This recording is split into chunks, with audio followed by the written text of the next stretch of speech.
Medical bulletin आपको मिला होगा जी। मेडिकल कॉलेज की तरफ से। थोड़ा नीचे कर सारी माइक एक नीचे रखो ना कोई। हाँ, आप ही भर के ऊपर रहेगी बस। उसकी बस माइक आईडी है स्थिति को स्पष्ट किया है जी। मेडिकल कॉलेज ने टीम बना दी है और इलाज चल रहा है। सब लोग थोड़ा थोड़ा उधर, हाँ आईसीयू में कैमरा भर्ती दिखा है आपको? हाँ। और मुलाकात का मौका मिला 5 मिनट। कैसी स्थिति है? होश में है, होश में है अपने, और जो उन्होंने हमको दास्तान बताई उसी का है। उनका मानना है और उनका कहना है कि उन्हें खाने में कोई जहरीला पदार्थ खिलाया गया। और ये दूसरी बार हुआ। अच्छा, पहले भी 40 दिन पहले एक बार हो चुका है और अभी भी शायद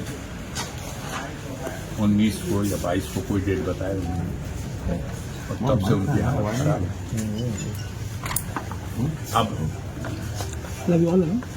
जितनी सहन शक्ति है उससे वो कर रहे हैं। तो फिर भी ऐसी स्थिति में भी कम से कम उनको हॉस्पिटल भेज दिया गया। इसी के लिए धन्यवाद देना चाहते हैं कि कम से कम इस व्यवस्था में उनको हॉस्पिटल भेज दिया। अब हॉस्पिटल में ये और बात है कि कोई नहीं आ रहे। आप ज्यादा जानते होंगे बांदा के कौन है। एक सर्जन है और 2 उनके सहयोगी हैं जो लोग उनका इलाज कर रहे हैं। तो आपको लगता है कि यहाँ पे बेहतर ट्रीटमेंट नहीं मिल पाएगा? ये तय करेंगे वो लोग कि अगर वो पूरी तरह से उनको ट्रीटमेंट नहीं दे पा रहे हैं तो समय मैंने रिक्वेस्ट किया है कि आप इनको रेफर कर दीजिएगा जहाँ आराम से बाबा उनका समय हो इलाज कराने का। डॉक्टर की बात है और हमारा समाचार क्या कर रहे हैं? तो डॉक्टर भी उस चीज की पुष्टि कर रहे हैं। डॉक्टर ने कहा कि मैं सर्जन हूँ, सर्जरी का कोई केस है। इनके पेट में जो कब्जियत हो गई थी वो एनेमा लगा था, तो आज पोषण हो गया है।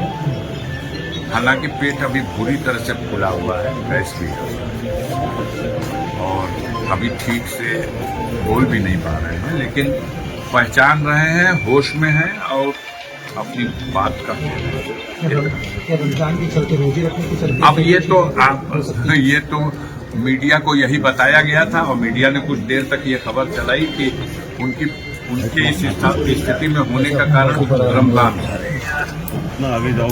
अभी से डिस्चार्ज की विषय में कोई जानकारी अब चलाने वालों के ज्ञान के लिए मैं क्या कर सकता हूँ। ओवर ईटिंग तो कारण बन सकता है, लेकिन व्रत कोई है तो ऐसा तो कभी नहीं हो सकता है। तो डिस्चार्ज के विषय में कुछ बताया? डिस्चार्ज कब तक करेंगे? आप कह रहे हैं कि स्वास्थ्य में सुधार है, तो कुछ बताया डिस्चार्ज कब तक करेंगे या फिर आगे कहीं कुछ हो? अब मुझे लगता है कि अगर डॉक्टर स्वतंत्र होगा कि उनका इलाज कर सके तो वो अपना डॉक्टर का धर्म निभाएगा, और अगर डॉक्टर स्वतंत्र नहीं है तो क्या डॉक्टर भी कहीं ना कहीं दबाव में है? तो आप काहे नहीं, जितनी वर्दी वाले उससे ज्यादा बेवर्दी वाले, जिससे ज्यादा LIO है, SOG है, STF है, वर्दी वाले जितने दिख रहे हैं आप देख लो। यहाँ मत खड़े होइए, यहाँ न खड़े होइए, यहाँ नहीं जा सकते, उधर से नहीं निकल सकते, इधर से जा नहीं सकते। आपकी डॉक्टर से कुछ बात भी होगी? मेरी बात हुई है, वो एक सर्जन है। मैंने प्रयास किया और कहा और बैठे भी 10 मिनट कि हमारी मुलाकात प्रिंसिपल साहब से करा दी। मेडिकल कॉलेज के प्रिंसिपल एक रिस्पॉन्सिबल है, तो वो पहले तो कहे हम बात करा देंगे, फिर कहे मुलाकात करा देंगे, फिर वो उन्होंने, तो मैंने देखा कि जो बेचारा कहीं न कहीं से बेबस जैसा महसूस कर रहा, वो नहीं, फिर अंत में उन्होंने कहा कि नहीं, हम प्रिंसिपल साहब नहीं मिल सकते। मतलब डिस्चार्ज करेंगे? ये तो बेहतर बता सकते हैं कि ये जो फोर्स लगी है अच्छा आप क्या करेंगे सर? डॉक्टर तो नहीं बता पा रहे। आप रुकेंगे सर वहाँ तक कि कैसे क्या करेंगे अब आगे अब आप? हमारी लोकेशन लेने से आपको क्या फीलिंग मिलेगा? हमारी लोकेशन लेने से क्या मिलेगा? आने के लिए तो जहाँ से बांदा की सीमा होती है उसके आगे से घेराघेरी शुरू और यहाँ तक लगी नहीं। घेराघेरी की गाड़ी रोकी है, क्या हुआ है? क्या संस्था है? अच्छा भाई क्या करिएगा? गाड़ी की तलाशी लेंगे, तो साहब को तहसीलदार जी फिलहाल